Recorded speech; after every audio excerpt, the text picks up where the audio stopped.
Elohim, ça s'écrit E2LOTHIM. Pour ceux qui se demandent, c'est delphique, ça veut dire fleur du soir. Voilà, enchantée.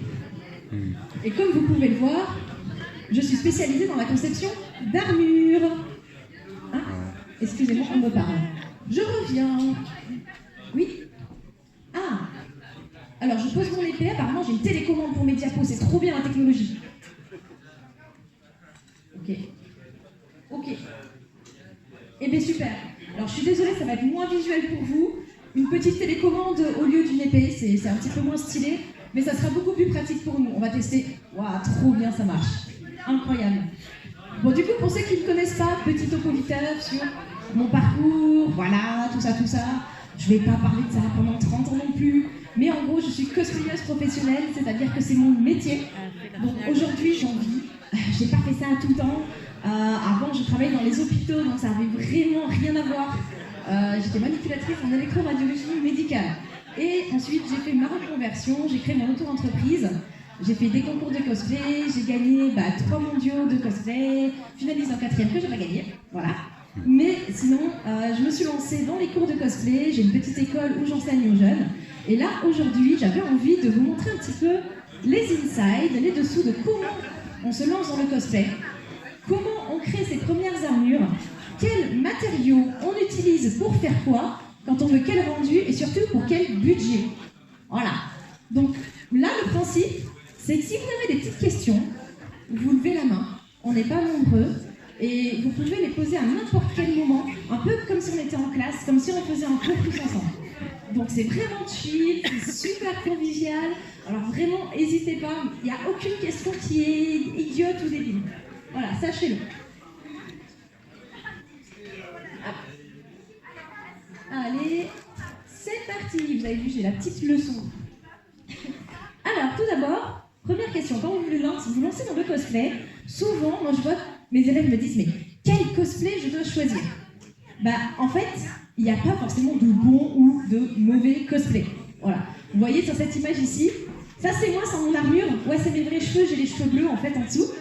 Et ça c'est moi dans un cosplay. C'est Silco de Arcane. Donc vous voyez, le personnage ne me ressemble absolument pas. Mais il n'y a aucune règle, aucune contrainte ni quoi que ce soit. Il faut savoir avant tout que le cosplay n'a rien à voir avec votre physique. Voilà, vous vous faites plaisir, vous prenez un personnage de cœur, c'est important. Et surtout, voilà, ça c'est moi aussi, je me pousse comme ça, vous voyez mieux mes transformations. Voilà, des persos, comme je vous disais, qui n'ont rien à voir avec ma morphologie de base, la personne que je suis, quoi que ce soit. Donc vraiment, le cosplay est accessible pour tout le monde. Et vous ne devez pas vous arrêter à ça. Voilà. Là, à côté, ça c'est moi, quand j'ai commencé. C'était mon tout premier ou deuxième cosplay. Comme vous voyez, c'était Cheryl de Macross Frontières, je ne sais pas s'il y en a qui connaissent. Et ça, c'est aujourd'hui. Voilà. Donc ça, j'aime bien vous montrer cette petite image. Parce que souvent, je vois des cosplayers qui me disent « Ah non, mais j'ai trop envie de me lancer, mais j'ose pas. Toi, tu fais des trucs de dingue. Moi, j'y arriverai jamais. » Mais non, moi, regardez, j'ai commencé comme ça. Et en vrai de vrai, c'était ma mère qui m'avait appris à faire de la couture. Je ne connaissais pas les biais ni rien, ça c'était du ruban que j'avais trouvé. Je ne sais même plus où c'était à côté de chez mes parents, dans une boutique qui n'avait rien à voir. Enfin, c'était vraiment fait avec les trucs du bricolage de maison. Donc vraiment, le cosplay est accessible pour tout le monde, quel que soit votre niveau. Ne vous découragez jamais et continuez. Si c'est votre passion, lâchez-vous. Voilà, ça c'est juste le plus important. Ensuite, quand vous voulez vous lancer dans un cosplay un peu plus ambitieux ou quelque chose comme ça, il y a une règle essentielle que j'aime. Enfin, il y a une règle essentielle qui s'appelle le TAM. Je ne sais pas si on vous en a déjà parlé. C'est le rapport entre le temps que vous avez à disposition pour faire ces cosplays. Le A, c'est l'argent dont vous disposez. Et le M, c'est la motivation. Parce que oui, le cosplay ça coûte cher. Oui, le cosplay, ça prend du temps. Et oui, le cosplay, il faut être motivé. Parce que votre costume, il va pas être nickel dès la première fois. Vous allez vous croûter 1 fois, 2 fois, 3 fois, 4 fois. Voilà, et vous allez enchaîner les erreurs. Donc si vous n'êtes pas motivé et que c'est un perso que vous n'aimez pas vraiment, ça va vite vous dégoûter et vous finirez jamais votre cosplay. Et c'est vraiment trop dommage. Donc vraiment, essayez de prendre ça en considération. Le temps que vous disposez, ne vous lancez pas sur une armure comme celle que j'ai là. si vous avez 2 semaines pour faire votre cosplay avant la convention. C'est mort. Une armure comme ça, c'est 6 mois à peu près. Donc voilà, il vous faut du temps pour y aller tranquille, faire des tests et essayer. Pareil, en termes de budget, à votre avis, une armure comme ça coûte combien? 200 €. Oh, t'as 600-700 €. Alors j'ai 200, non, 600-700. non, vas-y. Tu penses combien? Lourd. Plus 3000? Non. Ouais, t'es à peu près dans les bons eaux. En gros, une armure un peu de ce style-là, avec tout le set complet, là tu vois, il y a mon épée que j'ai posée, mais j'ai aussi un énorme bouclier, enfin tu vois, j'ai la totale, j'ai le casque aussi qui est là-dessus, tu comptes entre 2 et 3 000 €, juste en matériaux de base, hein. Donc je compte pas le temps de travail dessus. Donc c'est pour ça, évaluez votre budget et faites un costume qui correspond à peu près à votre budget. Vous ne mettez pas dans la paille, allez pas manger des pâtes pendant 6 mois pour sortir votre costume. Ça vaut pas le coup. Voilà. Alors ça, c'est exactement ce que je viens de dire, sauf qu'il ne faut pas passer ma diapo. Nickel. Alors, pour ceux qui veulent se lancer, je vous ai fait ça.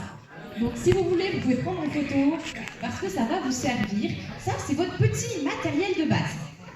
Si vous voulez vous lancer, quel que soit le type de cosplay que vous voulez faire, de l'armure, de la couture, c'est votre petit nécessaire qui peut vous permettre de travailler de la perruque, les petites bases, enfin surtout et n'importe quoi, c'est vraiment le must-have, le petit basique qui vous servira quand vous débutez.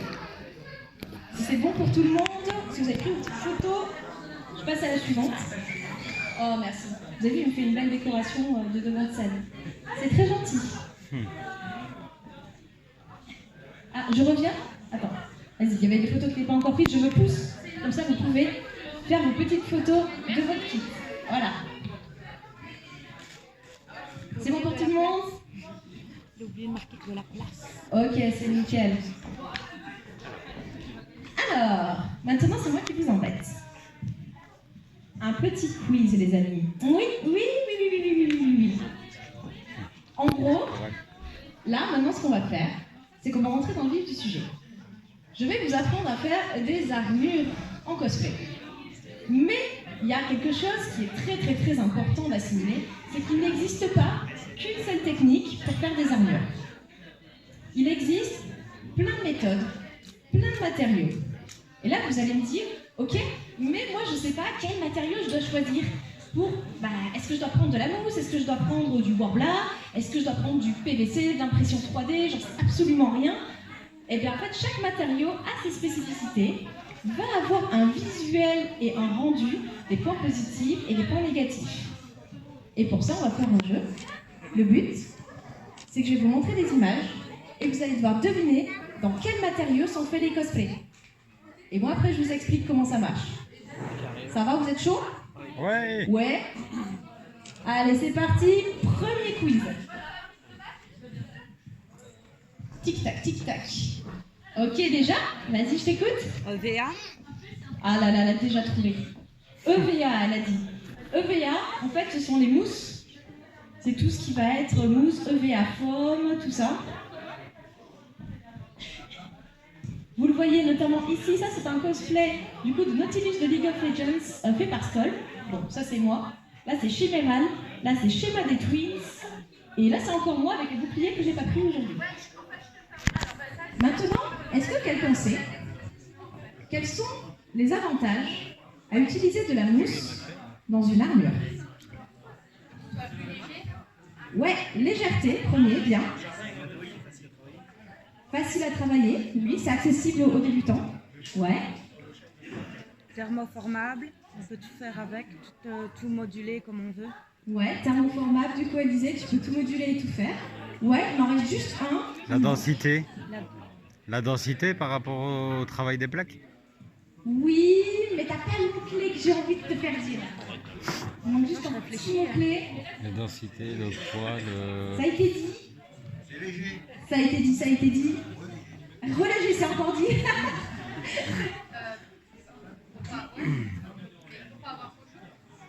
Non, ça donne chaud. Oui, ça donne très Je vais chaud. vous donner un petit indice, regardez-moi. C'est souple. Ah ouais, la mobilité. C'est flexible. Et du coup, ça vous permet de pouvoir bouger, vous pouvez être très à l'aise rapidement. Par exemple, imaginez que je fasse une armure dans un matériau qui est totalement rigide. Imaginez que, là vous voyez mes plaques de genoux, mais imaginez que j'en ai partout autour. Si je ne peux pas plier mes genoux ou mes chevilles, je marcherai comme ça. Voilà. On perd un petit peu en qualité de roleplay, on perd en esthétisme, on perd en attitude.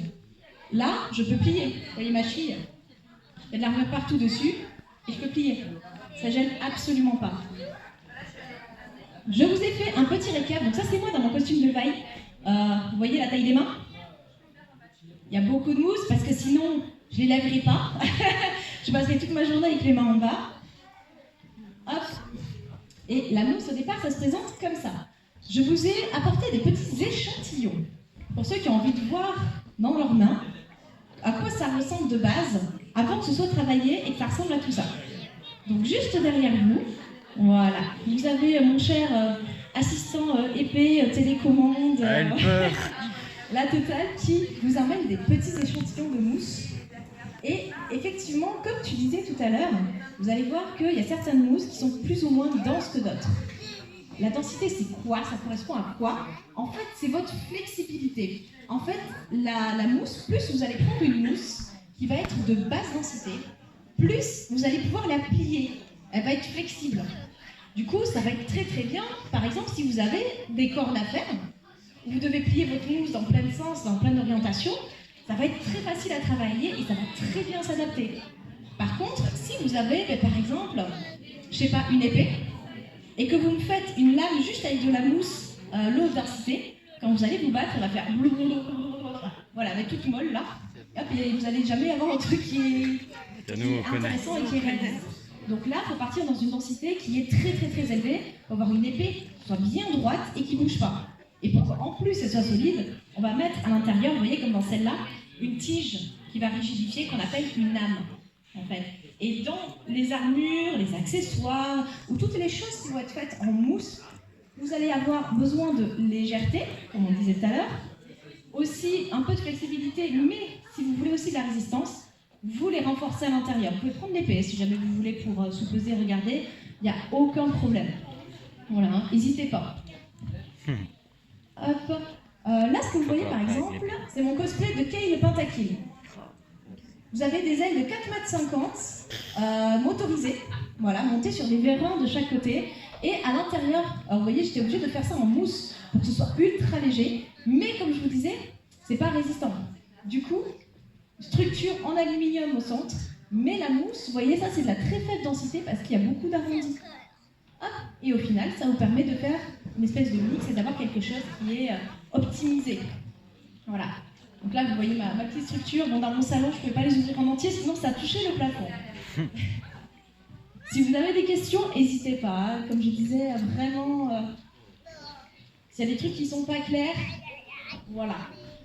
Donc là, c'est mon armure que vous voyez aujourd'hui. Donc en soi, vous la voyez en vrai. Donc bon, je pense que je peux passer cette diapo, à part si vous avez des questions. Ok. Ça, c'est une diapo qui peut être très intéressante pour vous. Tout à l'heure, c'était par là, on me parlait du coup de texture facile à travailler. L'avantage de la mousse, c'est que en fait, c'est un matériau que vous allez pouvoir creuser et faire des volumes très facilement et des reliefs. Vous voyez votre mousse, elle ressemble à ça de base. C'est ce que je vous ai passé sur l'échantillon. Et en fait, juste avec des petits coups de scalpel et de fer à souder dessus, vous pouvez directement avoir des structures qui fassent un petit peu organique, comme ça. Et le rendu est quand même assez bien pour tout ce qui va être armure de dragon, avec des effets, ou ce genre de choses. Sur ce Monster Hunter, ça marche nickel. Yes. Du coup, on prendra plus de la haute densité que de la faible densité pour faire des gravures comme ça, c'est ça? Alors, en gros, il me demande, je ne sais pas si vous avez entendu, si on prend plus de la faible ou de la haute densité pour faire des gravures. En fait, si tu prends de la faible densité, ta gravure va s'ouvrir plus facilement et va être plus facilement marquée. Par exemple, si tu prends ton fer à souder et que tu passes un coup dans de la faible densité, le creux va être 2 fois plus grand que si tu la passes dans de la haute densité. Okay. Donc tu peux le faire avec les deux, mais le rendu sera plus exagéré sur de la low que sur de la high. Voilà. Okay. Merci. Hop. La suivante. Ah bah tiens, voilà, vous l'avez dans la main. Donc comme vous voyez, il existe aussi des mousses qui sont transparentes. Comme pour cette épée-là. Bon, ben là, vous l'avez en IRL, c'est beaucoup plus pratique. Mais voilà, quand elle est dans la pénombre, vous voyez, elle brille encore mieux. Hein. Bon, là, on est en pleine lumière, mais elle est encore mieux dans la pénombre. Mais vous voyez que vous pouvez faire des mix entre des mousses qui ne sont pas transparentes et des mousses qui le sont. Et vous pouvez dedans mettre des systèmes. Il n'y a aucun problème, ça résiste bien à la chaleur, vous pouvez faire beaucoup d'effets. Ça, il n'y a pas de souci là-dessus. Pensez juste à ne pas mettre de peinture qui soit opaque, parce que sinon vous allez bloquer la sortie de la lumière. Donc vous partez sur des peintures semi-transparentes ou alors vous les diluez avec des matériaux, vraiment c'est le diapo d'après, voilà, des sous-couches qui sont transparentes. Et ça, amis cosplayers, ça vous le prenez en photo, ça c'est votre, pareil, je me pousse. Ah bah cosplay shop. C'est votre pense-bête.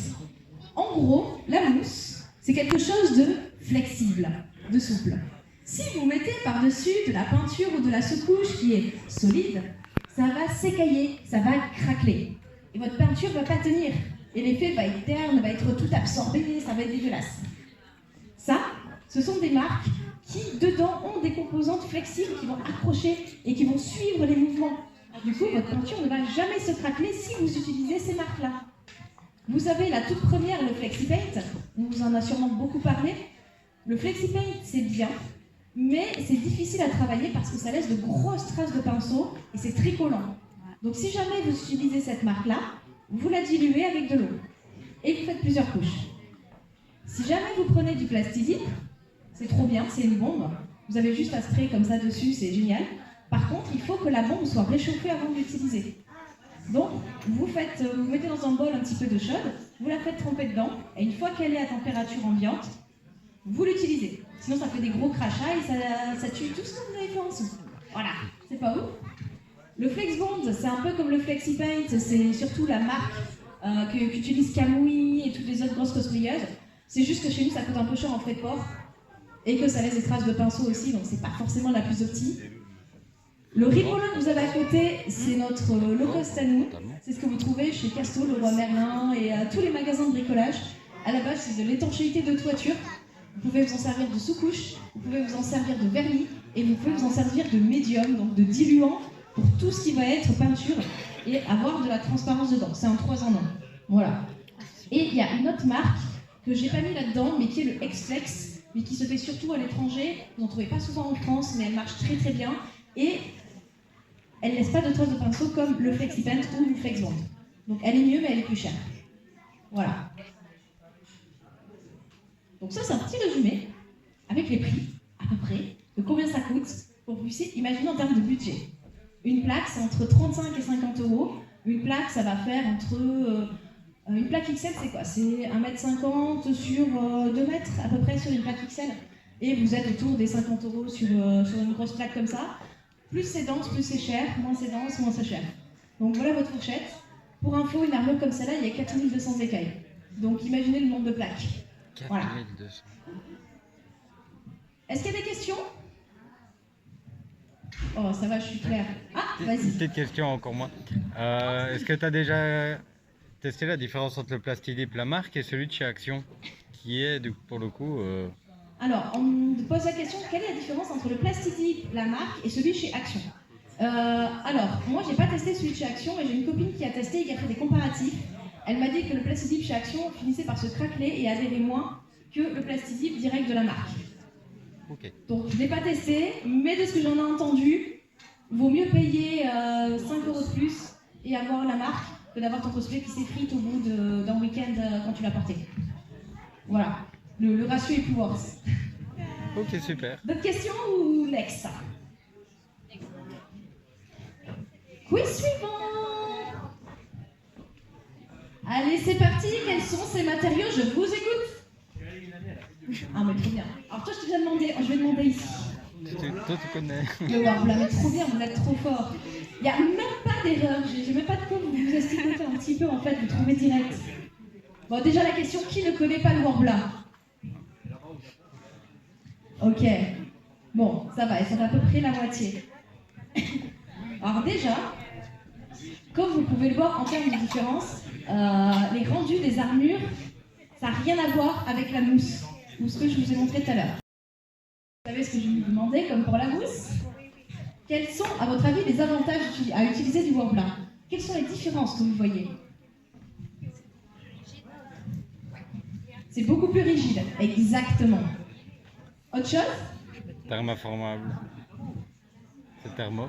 C'est très malléable. Une fois chauffé, on peut vraiment faire toutes les formes qu'on veut. Ouais, exactement. Elle disait que c'était très malléable une fois chauffé, encore plus que la mousse. La mousse, vous avez une petite amplitude quand vous le chauffez, mais le thermoplastique, enfin les Worbla, c'est vraiment du chewing-gum. Ça peut vraiment devenir une boule, vous pouvez en faire plein de choses avec, c'est vraiment très très souple, vous pouvez même sculpter à l'intérieur. Voilà. Autre chose ou je vous montre les petites réponses? Allez, je vous montre les réponses. C'est bon, vous avez bien bossé quand même en vrai. Ok, donc là, la jeune fille que vous voyez, c'est Erza Cosplay. Si vous voulez vous lancer dans les armures Worbla, c'est une référence que je vous conseille d'aller suivre. C'est une des meilleures cosplayeuses, je trouve, qui a le plus de skill là-dedans, dans tout ce qui va être armure dite thermoplastique. Alors, j'ai pas dit directement le terme thermoplastique parce que je sais que j'allais en perdre la moitié d'entre vous, mais en gros, quand on parle de Worbla, c'est la famille des thermoplastiques. Thermoplastique, pourquoi? Parce que les Worbla, c'est un mélange de plastique et de cire de bois qui ont été comprimés, compressés et mis en planche, en fait, et du coup, ça fait des grosses plaques, vous voyez comme il y a en bas.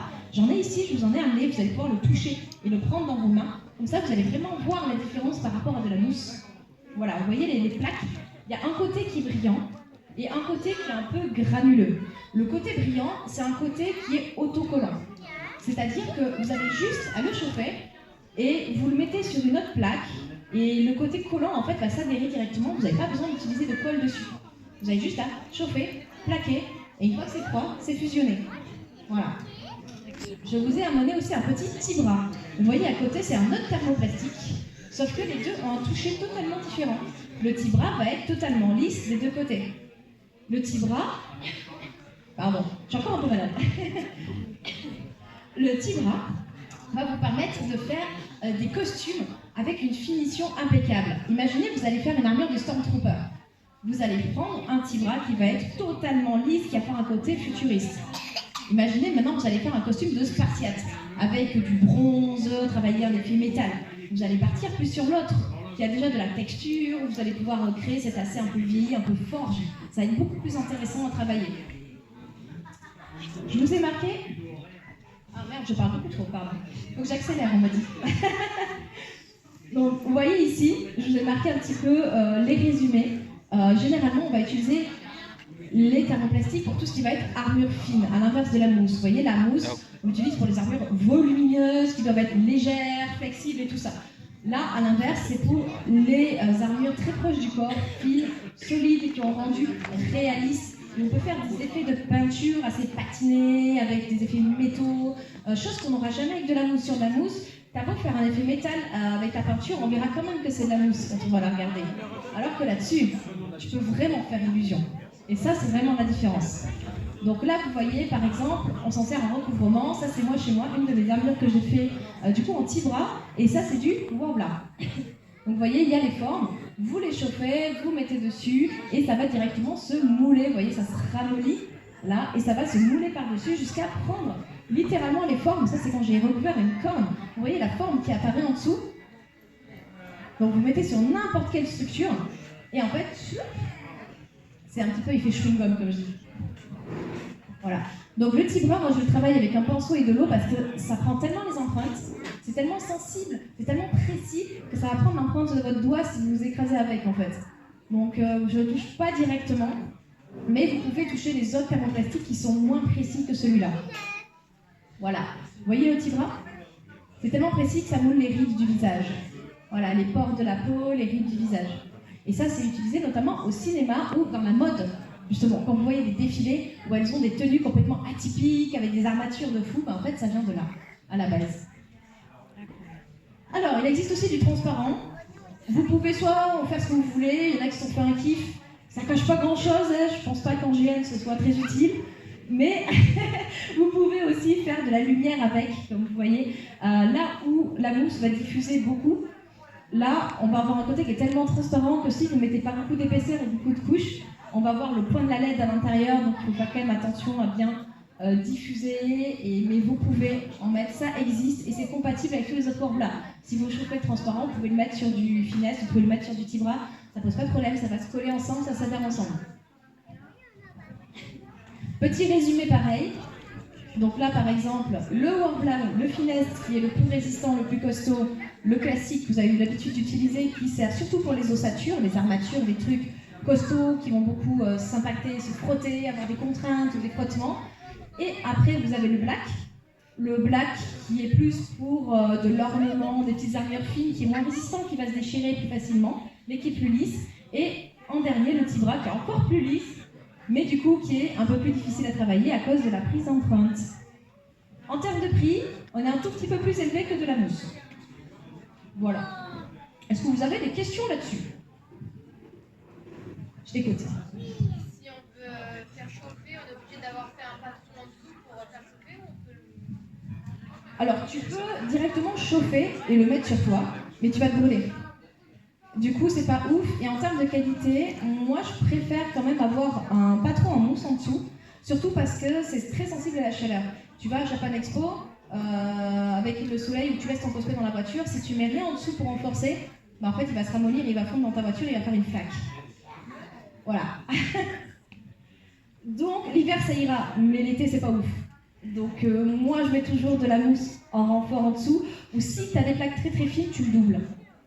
Voilà, tu le doubles. Et après, en termes de sous-couche, de peinture et de vernissage, à l'inverse de la mousse, tu vas utiliser des produits qui ne sont pas flexibles. Moi, j'utilise beaucoup tout ce qui est carrosserie automobile parce que les rendus sont beaux, les couleurs sont très pigmentées et surtout, ça protège bien et ça dure dans le temps. Donc, vraiment, ne pas hésiter. La carrosserie, les tutos de tuning, j'en ai bouffé un nombre incalculable. Je vous dis, ça marche bien. C'est le bon tips. Il y en a plein sur YouTube, c'est très pratique. Pour le doubler, du coup, on en met deux ensemble et Tu peux en mettre deux ensemble, c'est comme ça qu'on fait beaucoup les poitrines, tu vois, les arrondis, les trucs comme ça. Là, tu vois, sur le corbeau, si tu veux enlever, garder que la coque, tu en mets deux et tu moules dessus et après tu le retires. Et là, ça tiendra. D'autres questions? Troisième quiz? Allez, c'est parti. On y va. Alors, à votre avis, le matériau commun à tous ces cosplays? Vas-y. Attends, j'ai pas entendu. Il parle plus fort que toi. Carrosserie? Alors, non, c'est pas de la carrosserie. Mais il y a de la peinture, c'est de la peinture carrosserie. Ouais, c'est pour ça que tu reconnais l'effet, je pense. Tu veux dire quelque chose aussi? Oui. Oui, il y a Iron Man sur la photo. Et du coup, là, je demande comment il fait l'armure d'Iron Man.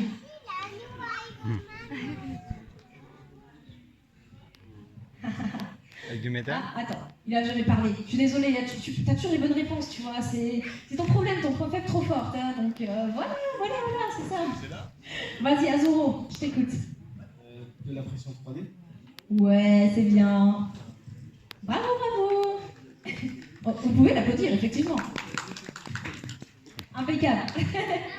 Donc oui, c'est bien de l'impression 3D sur tout ce que vous voyez là, sur les armures d'Iron Man. Et du coup, sur l'arme, vous voyez ici, je l'ai derrière d'ailleurs, je peux vous la faire passer sur mon stand. Bon, vous verrez qu'il y a certains endroits où elle a été un peu cassée parce que je l'amène à plusieurs events et qu'elle passe dans beaucoup de mains. C'est de l'exposition, donc vous verrez les petites casses, mais elle est encore assez en forme pour que vous puissiez la prendre. Et tiens, on fait la tournée. Comme ça, vous pouvez voir vraiment la différence par rapport aux autres matériaux. Alors déjà, question, avantage de l'impression 3D, je vous écoute. Rien à faire. Dommage. C'est pas faux, mais tu peux faire ce que tu veux un peu avec tout aussi. Voilà. C'est pas pareil. C'est pas pareil. Plus détaillé. Oui, c'est très rigide, avec certains filaments. En fait, tu peux avoir de l'impression 3D flexible. Ça existe. Yes. Un niveau de détail beaucoup plus poussé. C'est ça. L'impression 3D va vous permettre d'atteindre un niveau de finition et de détail que vous ne pouvez pas avoir avec les autres techniques dites manuelles. Pourquoi? Parce que l'impression 3D va avoir du dessin industriel, de la modélisation, et du coup c'est une machine qui va venir faire la qualité, l'impression. Donc s'il y a quelque chose de parallèle, nous parfois on va mettre 3 fois s'y reprendre parallèle. Donc l'être humain n'arrivera jamais à remplacer, à valoir une machine à ce niveau-là, malheureusement. Donc si vous avez des cosplays qui sont très détaillés, ou avec des mécanismes complexes, dans le sens où, vous voyez mes mains articulées de vie que j'avais tout à l'heure, les énormes mains. L'intérieur, j'ai tout modélisé en 3D. Parce que du coup, il faut que les pièces, elles soient parfaitement ajustées et qu'il y a 3 ou 4 mécanismes qui s'emboîtent les uns dans les autres. Vous pouvez le faire avec d'autres matériaux, mais vous allez vous prendre la tête. Et ça va être plus compliqué de bien ajuster au millimètre près les coulisses, éviter les frottements, les axes et tout ça. Du coup, si vous avez besoin de créer un truc un peu bling-bling, on va dire ça comme ça, avec quelques petits mécanismes ou faire un petit kiff, l'impression 3D, c'est vraiment la technique la plus adaptée. Yes. Ça coûte combien à peu près une machine 3D et les composants? Ouais, machine 3D, en fait, t'as pour tous les budgets. Entre 2 et 400. Les premiers prix aujourd'hui des premières machines que tu vas trouver sont autour de 250 €. Donc ça, c'est vraiment le bas entrée de gamme. Vous avez la meilleure que je vous conseille quand vous commencez, c'est la Creality Under 3. Vous avez la V2 Pro qui est très bien, et vous avez la V3 qui est sortie, mais je crois qu'elle coûte 100 € de plus. Mais voilà, ça c'est vraiment le starter de base du cosplayer. Je pense qu'on a tous démarré avec celle-là.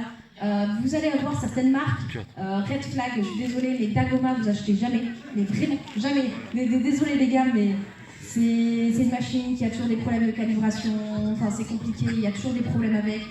Mais celle que je vous ai conseillée, quand vous commencez, elle est très bien, vous pouvez en plus la pimper, l'upgrade avec le temps, rajouter des petits trucs en plus, elle est très accessible, il y a beaucoup de pièces de rechange, elle est pas chère, il y a beaucoup de tutos dessus. Donc vraiment celle-là elle est bien. Tu en as partout en fait sur les sites, en fait tu peux m'en trouver sur Amazon parce que c'est quelque chose de tellement commercialisé, en fait ta Creality celle-là dans ce modèle, que tu peux trouver des pièces de remplacement ou même des filaments partout, vraiment c'est très accessible. D'autres machines sont un peu plus complexes. Moi je vois j'ai des machines qui sont meilleures en termes de qualité mais qui sont beaucoup plus chères. Actuellement moi j'ai 5 imprimantes 3D à la maison. J'ai la plus grosse et la plus chère que j'ai coûte 4 000 €. Voilà, et encore, c'est même pas le prix d'une imprimante industrielle. Une imprimante industrielle coûte aux alentours de 10 000 € premier prix. Voilà, donc tu peux monter vraiment sur des choses qui sont encore plus chères. Mais il faut savoir que de base, tu as 2 types d'imprimantes. Tu vas avoir les imprimantes qui vont imprimer avec ce qu'on appelle des filaments. Hop, et des imprimantes qui vont imprimer avec ce qu'on appelle de la résine. Je vais vous montrer, c'est encore plus simple. Ça, c'est celle-là. Tu vois, ta Creality, elle va ressembler à ça. Les imprimantes filaments sont les plus accessibles quand vous allez commencer. Vous avez votre machine qui est là, un plateau d'impression, et là, c'est une tête qu'on va appeler un extrudeur. Vous allez voir, ça paraît un peu bizarre quand vous ne connaissez pas le jargon, mais c'est rien de bien compliqué. Tu as une résistance, ça chauffe. Le filament au-dessus va là-dessus, il ramollit dedans, et après, tac, ça imprime ce que vous avez modélisé sur votre PC. Voilà, grosso modo. Ça, imprimante résine. Là, à l'inverse, vous avez un bac. Vous voyez le bac ici, vous avez de la résine qui est liquide. Et en fait, en dessous, là, le gros machin noir, c'est un écran. Et cet écran va envoyer des photos. Et en fait, ça va photopolymériser le plateau qui va descendre en fait à l'intérieur et après va remonter. Et ça va envoyer un flash, créer une couche. Le plateau remonte. Un flash, ça fait la couche d'après. Le plateau remonte. Et en fait, tu vas avoir toute ton impression qui va s'imprimer comme ça. Là, vous voyez, à la fin, ça ressemble à ça. Et là, tu as l'impression qui est à l'envers, qui sort du bac. Et du coup, c'est l'écran qui l'a créé. La différence, normalement, j'avais une vidéo, je ne sais pas si elle s'est lancée ou pas. On va peut-être relancer la diapo. Parce que, ouais, c'est lancée pendant que je parlais. Ça, c'est le logiciel pour modéliser. Ça, c'est une épée que j'ai faite de Monster Hunter, encore, hein, pour changer. Sur celle-là, voilà, ça, c'est Fusion 360, il est gratuit. Si vous voulez commencer, et vous avez Blender aussi. Ce sont les deux qui sont gratuits. Si vous voulez vous lancer, et vous trouvez plein de tutos, ils sont ludiques, ils sont intuitifs. Vraiment, moi, je vous conseille ces deux pour commencer.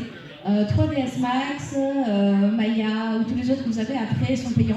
Vous pouvez faire d'autres choses, c'est de l'industriel, il y a plus de capacité sur certains trucs, mais je trouve que Fusion et Blender sont très bien pour commencer.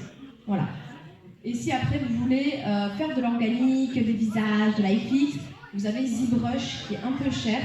Vous pouvez trouver des cracks, j'ai rien dit. Voilà, ZBrush qui est vraiment pas mal, qui permet de faire de la sculpture de très très bonne qualité. Voilà. Petite différence entre les deux par contre. L'imprimante filament va être très solide, va être très bien si vous avez des props qui ont besoin d'être résistants. Voilà, et moins cher. La résine, ça va être bien si vous avez des bijoux à faire, de la figurine ou quelque chose comme ça. Ça va vous donner des résultats avec une qualité qui est extrême et très très bien poussée, mais c'est super fragile. J'ai de la résine ici dans mon sac. Est-ce que tu peux passer la boucle? Ah ben voilà, parfait. La boucle ici, c'est de la résine. Voilà, donc vous voyez le résultat qu'il y a comme ça dessus. Et à l'opposé, celle que vous avez vue tout à l'heure, du coup ma Vandal, c'était de l'impression filament. Yes. Par contre, j'ai une petite question.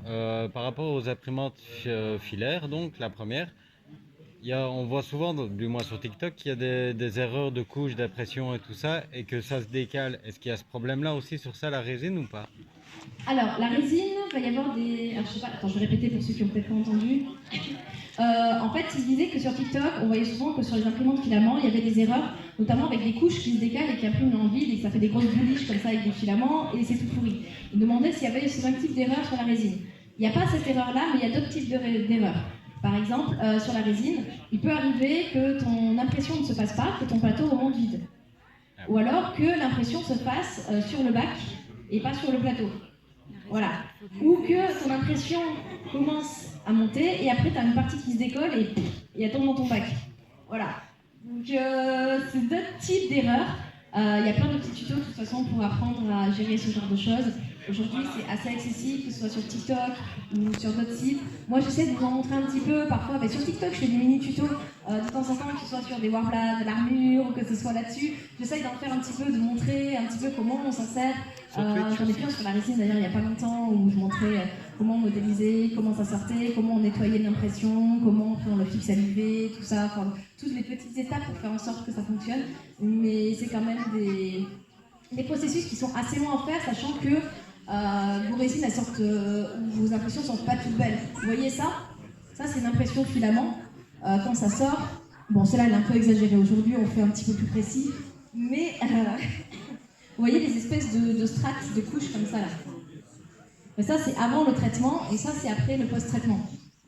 Voilà, donc il y a quand même des astuces. Quand on imprime en 3D, c'est pas on imprime, c'est magique, tout va bien, c'est déjà tout clean. Non, vous devez quand même retravailler votre pièce. Là par exemple, il y a beaucoup de ponçage à faire pour enlever les strates. Ensuite, il y a du mastic de carrosserie qu'il faut mettre dessus, qu'on reponce. Et après, vous avez votre peinture et après le vernis pour faire briller. C'est moi, j'appuie avec mon gros doigt, désolé. Oui, je t'écoute. Il y a des tutos pour expliquer comment utiliser le logiciel, etc.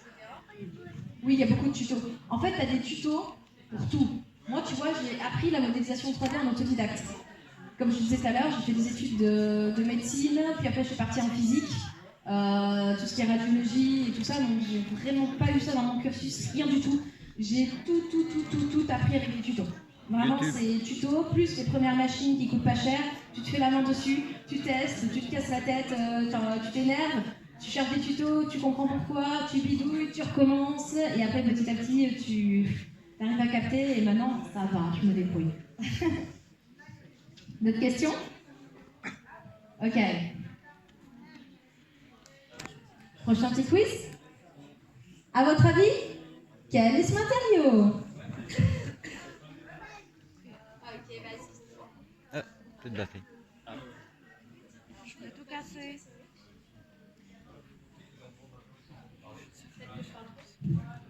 Ah non, c'est bon. C'est bon, il faut bien me réécouter. Oui, je t'écoute. Bah du coup, c'est du cuir. Du cuir, exactement. Alors, très souvent, si je pose la question et que je montre ce costume, et tout le monde se plante, personne ne trouve que c'est du cuir. Par contre, si je montre ce costume, généralement, on trouve tout de suite.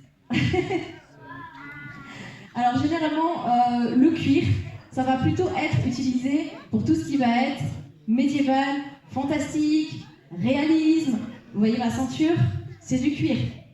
Ce sont des cuirs de vache, Vous pouvez avoir des cuirs d'agneau qui sont souples, vous avez différents types de cuirs, vous avez vraiment des cuirs qui peuvent être utilisés pour tout, et notamment pour faire des armures, même des armures futuristes. Parce qu'on n'y pense pas souvent, mais le cuir, vous pouvez aussi, pas une épaulière, je vais prendre un plaque de cuir, je le mouille partout, je le trempe à l'éponge, je l'humidifie, je prends un saladier, je le pose dessus, et je reviens 2 jours après, et le cuir a pris la forme du saladier. Voilà. Donc ce sont des méthodes de travail totalement différentes. Donc ça, c'est Lilou Chris, qui est notre championne de France il y a 2 saisons, championne d'Europe aussi dans le cosplay, qui est une très bonne amie, très gentille d'ailleurs, vous pouvez aller la follow. Voilà, c'est bien, les copines. Et c'est une experte et une spécialiste dans tout ce qui est travail du cuir, notamment. Je vous ai mis là-dessus, ça peut peut-être essayer de vous résumer un petit peu tout ça. Globalement, il y en a plus. Hein. Si vous allez chez Louis Vuitton ou chez Hermès, vous allez peut-être travailler du crocodile ou des trucs un peu de fifou. Nous, dans le cosplay, on va se limiter à ça, c'est déjà bien. Vous avez la vache, le porc. Si vous voulez quelque chose d'un peu plus résistant, solide, comme par exemple ce que vous avez sur vos ceintures, voilà, c'est bien ce type de cuir-là.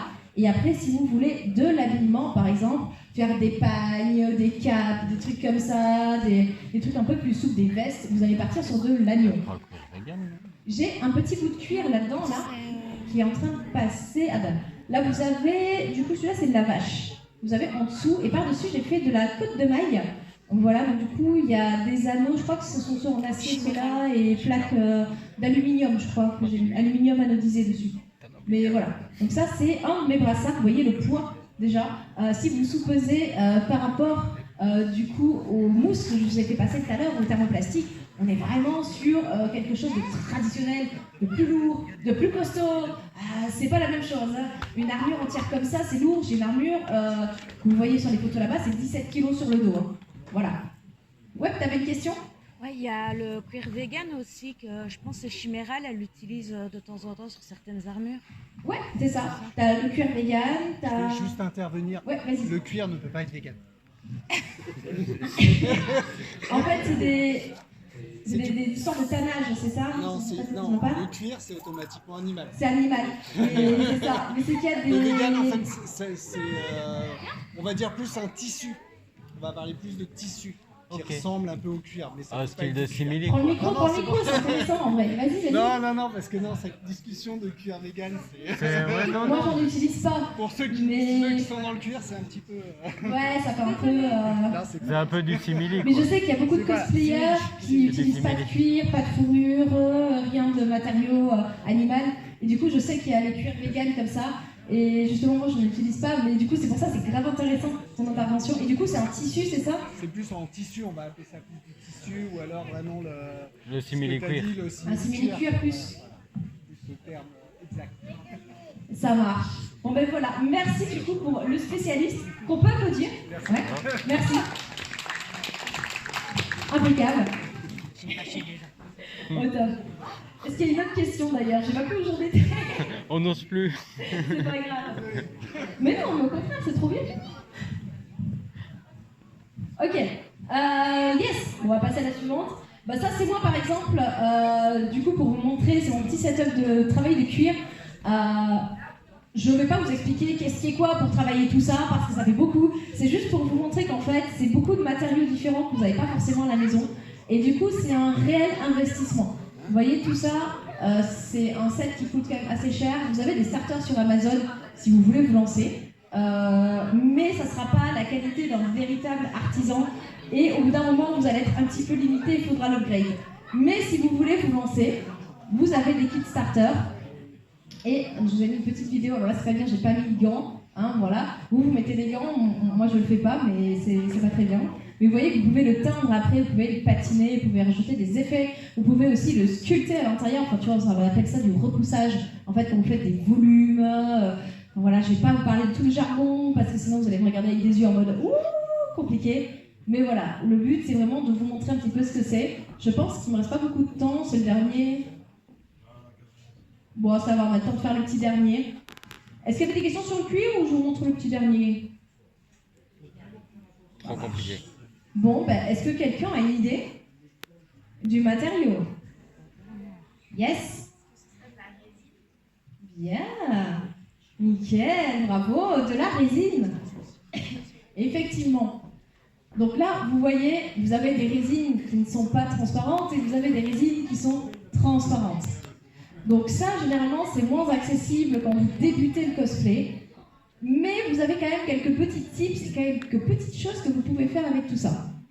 Par exemple, donc ça, c'est Artinal, pareil, une très bonne artisan qui travaille beaucoup les résines. Si vous avez quelqu'un au-dessus, vous pouvez aller la suivre, elle est française, elle est très gentille, elle vient du sud, voilà. Et l'avantage de la résine, c'est que ça vous permet d'avoir une qualité de type réplique, ça vous permet de faire de la reproduction, ça vous permet d'avoir ce côté ultra qualitatif. Par exemple, vous voyez mon épée, on voit que c'est de la mousse. Il n'y a pas ce côté réaliste comme ça dessus. On sait que c'est du fond, on sait que c'est de la mousse. Si vous voulez que quand on regarde votre pièce, on se dise « Ah ouais, c'est du vrai », c'est comme dans le jeu, vous partez sur de la résine. Par contre, ça coûte très cher, c'est dur à travailler, c'est long. Je vous l'ai montré parce que c'est bien que vous les connaissiez et que vous les aviez, mais si vous vous lancez dans le cosplay, je ne pense pas que vous partirez sur du travail de résine.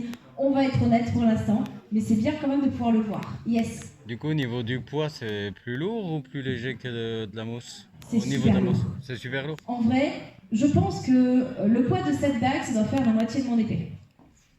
Voilà, en poids. Voilà. Et là, tu vois, mon armure, elle est ultra légère, je fais tout ce que je veux. Une armure comme ça, en résine, je pense que je meurs au bout de 20 minutes à la portée. Voilà. Merci. Pour être honnête, c'est... Par contre, l'avantage, c'est que, regardez, vous voyez ça? Lui, c'est Volpin Props, c'est le king de tout. Voilà, il est trop bien, il est trop fort, il fait toutes les coupes, les trophées pour les championnats e-sport, il fait des sculptures, des statues, il fait des trucs de fou.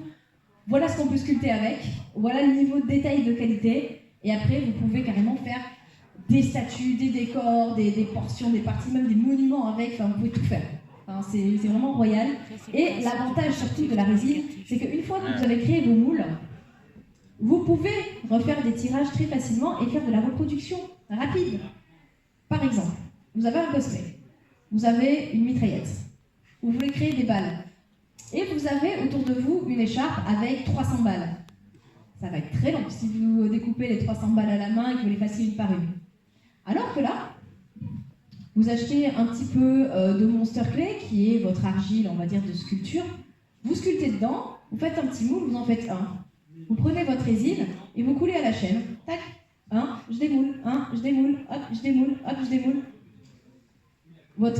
Toutes vos munitions doivent être faites en une semaine. Et vous avez juste à sculpter une fois.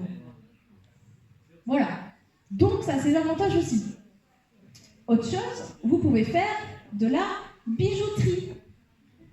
Et ça, quand vous avez par exemple un cosplay de princesse avec une couronne, des diadèmes, des choses comme ça, des petites pierres précieuses dans vos costumes, que vous voulez faire lumineuses, ce genre de choses, c'est très facile de les sculpter et très facile de les faire, surtout que vous avez PPO, qui est une marque très accessible que vous avez à Cultura, qui est déjà pré-traitée, qui fait pas de bulles, qui est facile à travailler, vous trouvez les tutos facilement. Celle-là, elle est tout public. Celle-là, vous pouvez la prendre, celle-là, elle est accessible. Hop, je vous l'ai mis là à côté. Et vous avez aussi la marque Cléopâtre à Cultura. Les autres résines sont plus compliquées. Il y a de la technique, il faut des conditions de température, des cuves pour, on va dire, changer la pression, des trucs comme ça. C'est un peu plus galère. Donc, vous avez cette résine-là qui est une résine de type époxy. Époxy, pourquoi? Parce qu'elle est transparente, mais vous avez beaucoup de temps de séchage, 24-48 heures. Donc vous ne pouvez pas en faire rapidement, enfin tu vas attendre 2 jours à chaque fois que tu fais un bijou. Et tu vois, la résine polyuréthane, celle-là que tu peux trouver sur les sites de cosplay ou les sites de moulage. Et celle-là, tu peux faire un tirage tous les quarts d'heure ou toutes les 20 minutes. Et ça, par exemple, sur les balles de votre mitraillette, c'est très bien. Ça coûte à peu près 30 € le pot, et vous pouvez enchaîner et vous pouvez en faire plein. Voilà. Donc polyuréthane, pas transparent par contre, séchage rapide, facile à travailler, attention elle chauffe, vous mettez des gants, vous mettez pas les doigts dedans, voilà, c'est toxique, donc vous faites attention et vous ne laissez pas votre chat dans la pièce quand vous travaillez, vous vous isolez. L'autre par contre, elle n'est pas toxique, tout va bien, vous pouvez l'utiliser tranquille comme ça à la maison, bon vous mettez quand même pas les doigts dedans ni dans la bouche, vous ne mangez pas, mais sinon ça passe. Et maintenant je crois que j'ai terminé. J'ai un peu débordé, un peu beaucoup, mais on m'a dit que j'avais le temps.